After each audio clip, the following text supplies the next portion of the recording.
Hello, I'm Pete Braley from the First Congregational Church, United Church of Christ in Fairhaven.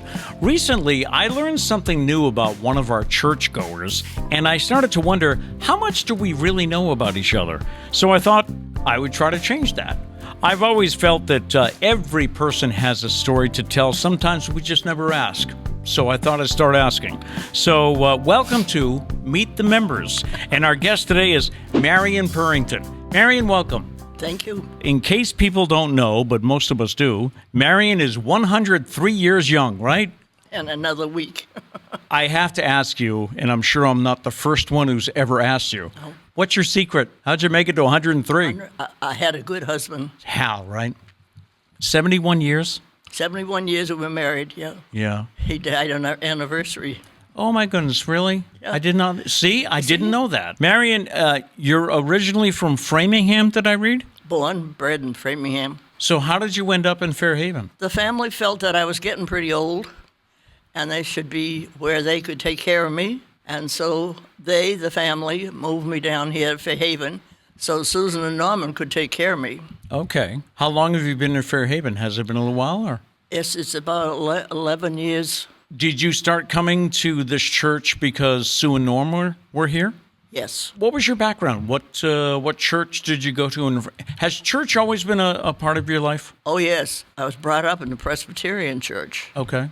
My grandparents were solid Presbyterian, and we came down here mostly to be near Susan so she could look after my health and welfare. And there isn't any Presbyterian church in this area anyway, but I wouldn't have gone there. I would have stayed with Sue in this Congregational Church. Right. Is there much of a difference between the Presbyterian church and the Congregational Church? Was it a big adjustment for you? Most adjustment is in the governing of the church, Okay. how the church is governed, and by whom.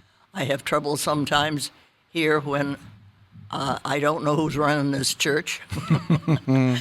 When I was Presbyterian, I knew because I was Presbyterian from birth and had learned all the tricks.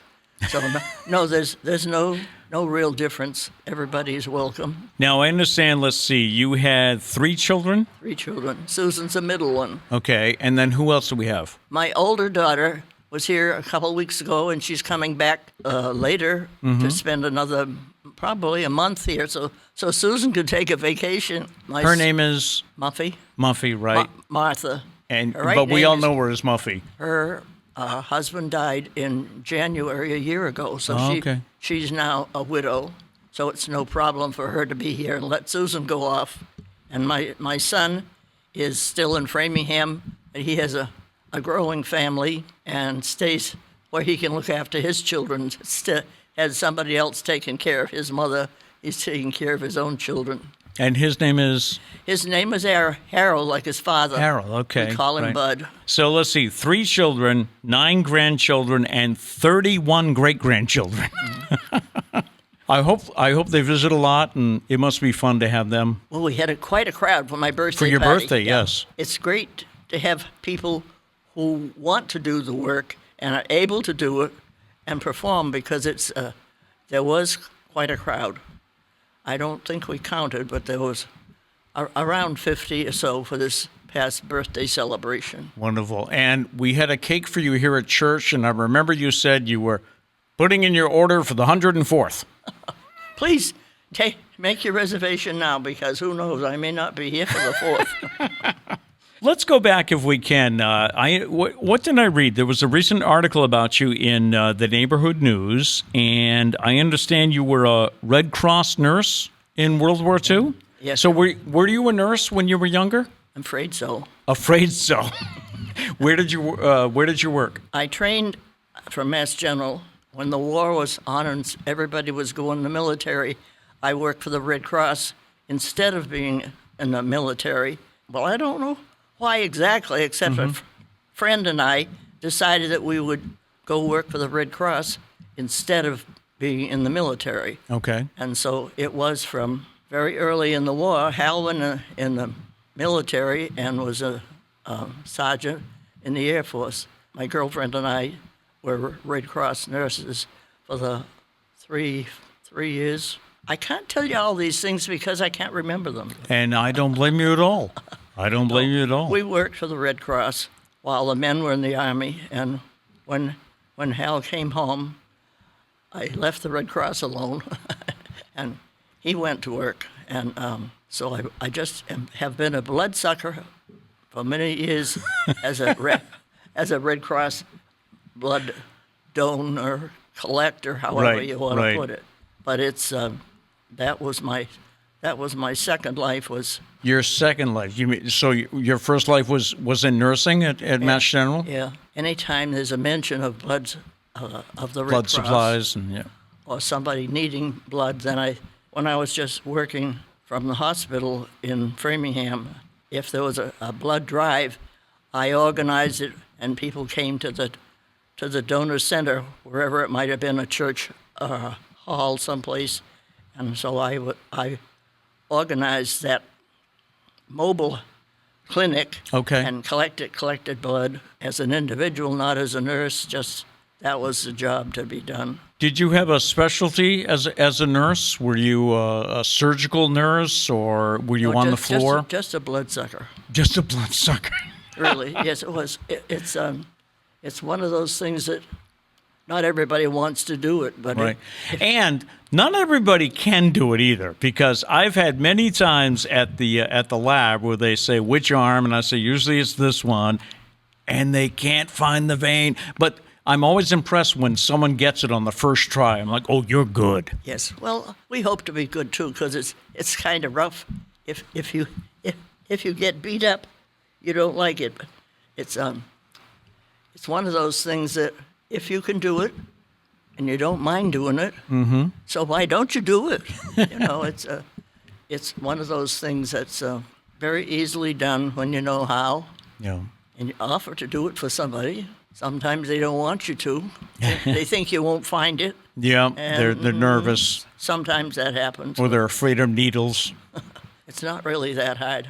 That's good. You just have to know how. How do you enjoy yourself? Now? Now. I understand you're a, was it mahjong player? Yes. It's one of those things, in order to be active, you have to do something besides being a bloodsucker.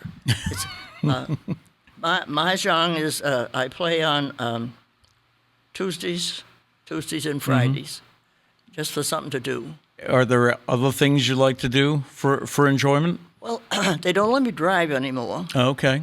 Which bugs me, but I realize people would think it's kind of funny if this old lady was driving the car. But you were driving up until just a couple of years ago, weren't you? Yes, just till a couple of months ago. It's a strange thing not to have that capability, but I know it's a smart thing, and so far I haven't had any accidents, and I don't plan to. Yeah. Do your grandchildren ever ask you for advice? And, Grandma... They come over for a kiss. Come over for a kiss? No, most of the grandchildren are local.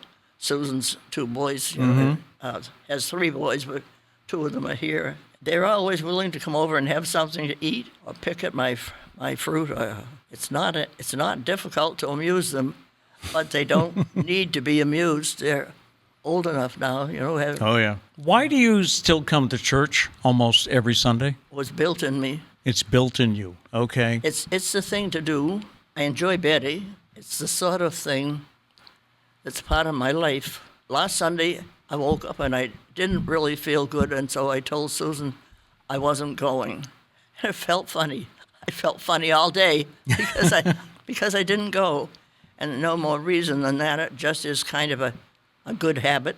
Right. And you'll probably bury me from the church. It's one of those things that's part of my life. As always has been? I plan to keep it that way. I've got a few years ahead of me for 104. You got to make your reservation. Yes, make the reservation now for the party. Thank you so much for joining us to share some memories and about why church is so important to you, because we just seem to have fewer people coming to church. Everybody seems to be busy, or they're busy, and they don't have the habit of doing it. That's key, isn't it? Making it a habit. Is. I have a lot of bad habits. No, but I noticed after the pandemic that people got used to staying home on Sunday mornings, Yes. so they didn't come back to church. So I think that's a great phrase to use. Hadn't become a habit. Right, right. Well, let it be a habit. Won't hurt you any. Yeah, that's one of your good habits, huh? Yes, sir. Marian, thank you so much. Good to see you. All right, good In to that see you. capacity, I like to see you at the pulpit. Oh, Preacher Pete, that's what the kids call me. Preacher Pete. Preacher Pete, they call me, yeah. That's good, I guess. I mean, compared to the other names I could have. This is Pete Braley. Thank you for joining us, and I hope you've enjoyed this edition of Meet the Members.